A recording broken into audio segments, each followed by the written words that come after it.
Salut à tous. Alors ça y est, j'attaque enfin aussi une nouvelle phase du chantier. Je vais commencer à poser l'OSB sur toute cette partie là. Parce que comme je vous disais, je suis un peu bloqué pour le reste, j'ai pas encore eu le restant de l'ossature. Donc je vais m'arrêter là pour l'ossature. Et pour avancer, je vais attaquer l'OSB. Allez, c'est parti.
Bon, j'ai de la chance, j'ai mon sieur qui vient pour me livrer ce matin le restant des bois d'ossature qui me manquent. J'étais un peu coincé jusque là, mais du coup il m'a bien arrangé le coup et c'est bien cool, je vais pouvoir continuer tout et pas rester bloqué.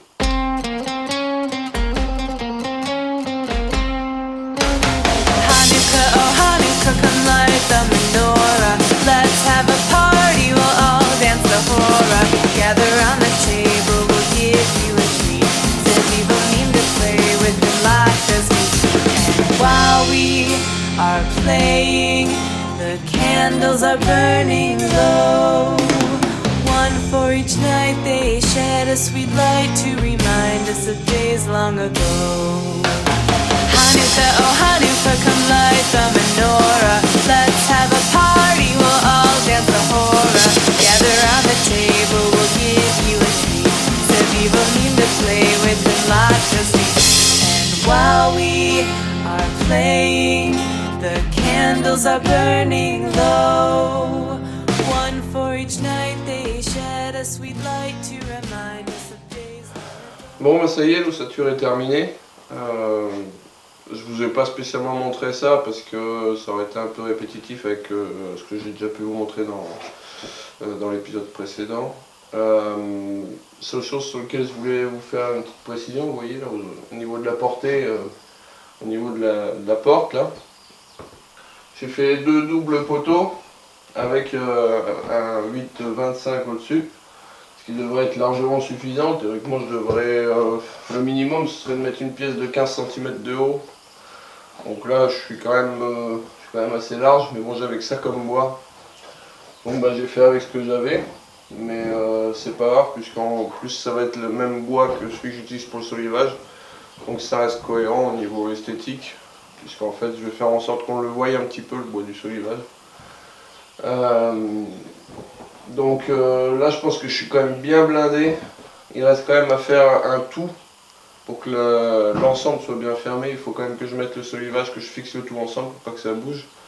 J'ai quand même mis des verrous ici, c'est-à-dire que ces bouts de bois là, ils sont contre le mur là et contre le mur là, ce qui fait que tout est plus ou moins bridé, ça peut pas trop bouger. Mais c'est vrai que sur des grandes parties comme ça, tant que tout n'est pas fait, ça reste quand même vachement flexible et tout ça. C'est une fois que tout est assemblé, une fois que ça fait un tout, qu'on a vraiment la rigidité finale, quoi. Donc voilà. Maintenant je vais isoler cette partie là et puis après je pourrai tout plaquer et puis après ce sera parti, quoi. Bon, allez, on va regarder ça.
Je suis en train de finir mes encadrements de fenêtres.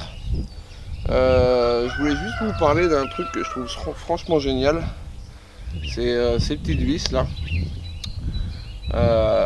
Ceux qui posent beaucoup de fenêtres, les menuisiers qui posent beaucoup de fenêtres les connaissent bien.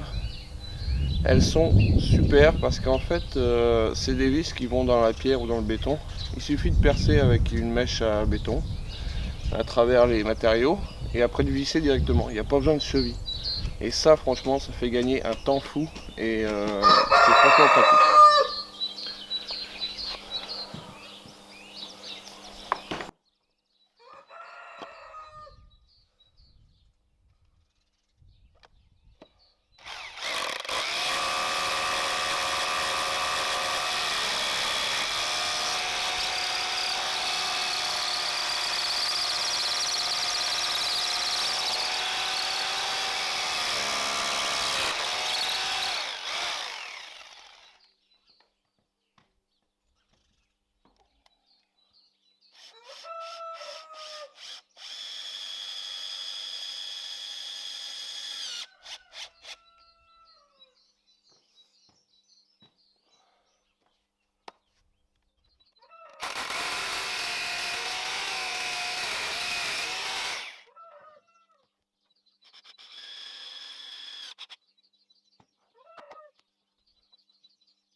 Bon, maintenant que j'ai fini l'ossature, je peux continuer à en faire mon plafond.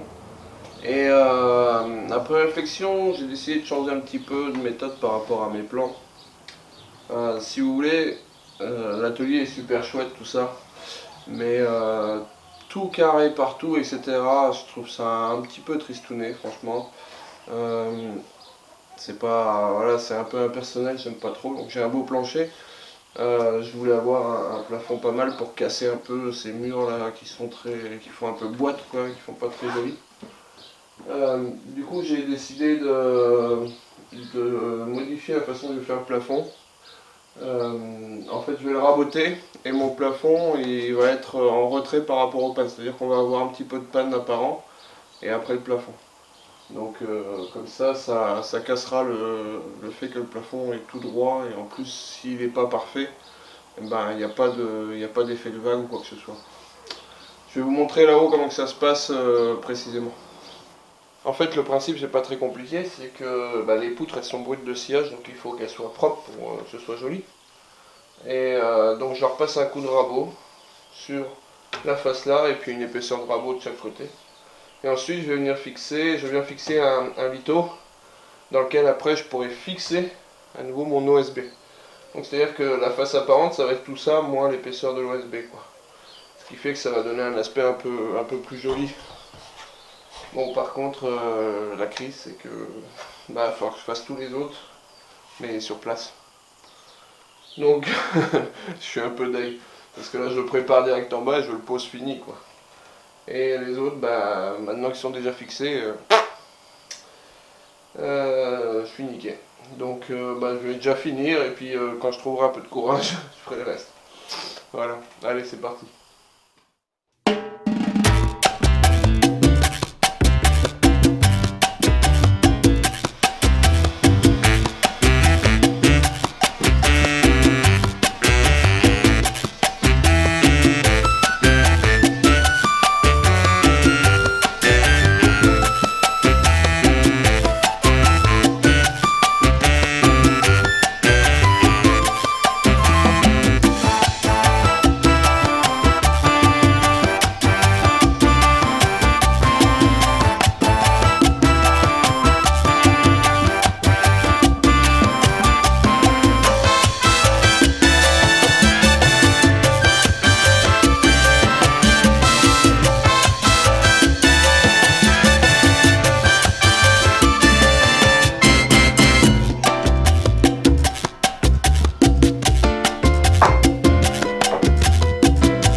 encore un épisode de terminé.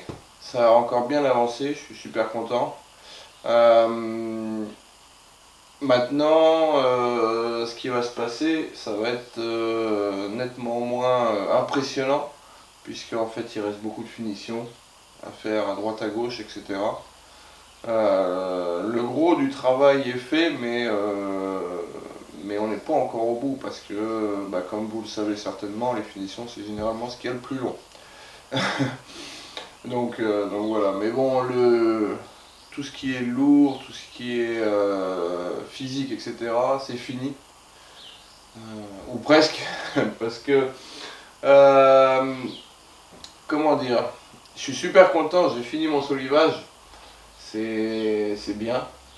Mais par contre, j'ai comme qui dirait un petit peu oublié de monter la deux tiers de palette d'OSB qui est censé faire le plancher là-haut. Donc voilà, je me retrouve à devoir monter une demi-palette, à la passer entre les poutres et tout ça. Ça va être bien fondard, hein, comme on dit. Mais bon, ça va aller. Hein, quand on n'a pas de tête, on a des jambes, il paraît. Mais bon, c'est pas grave, c'est pas grave. Et ben écoutez, moi je vous remercie de regarder encore cette vidéo. Ça fait plaisir, vous êtes de plus en plus nombreux, putain c'est un truc de dingue. Si vous n'êtes pas abonné, n'hésitez pas à vous abonner, à commenter si vous avez des petites choses à me dire. Et puis je vous dis à la prochaine. Allez, salut!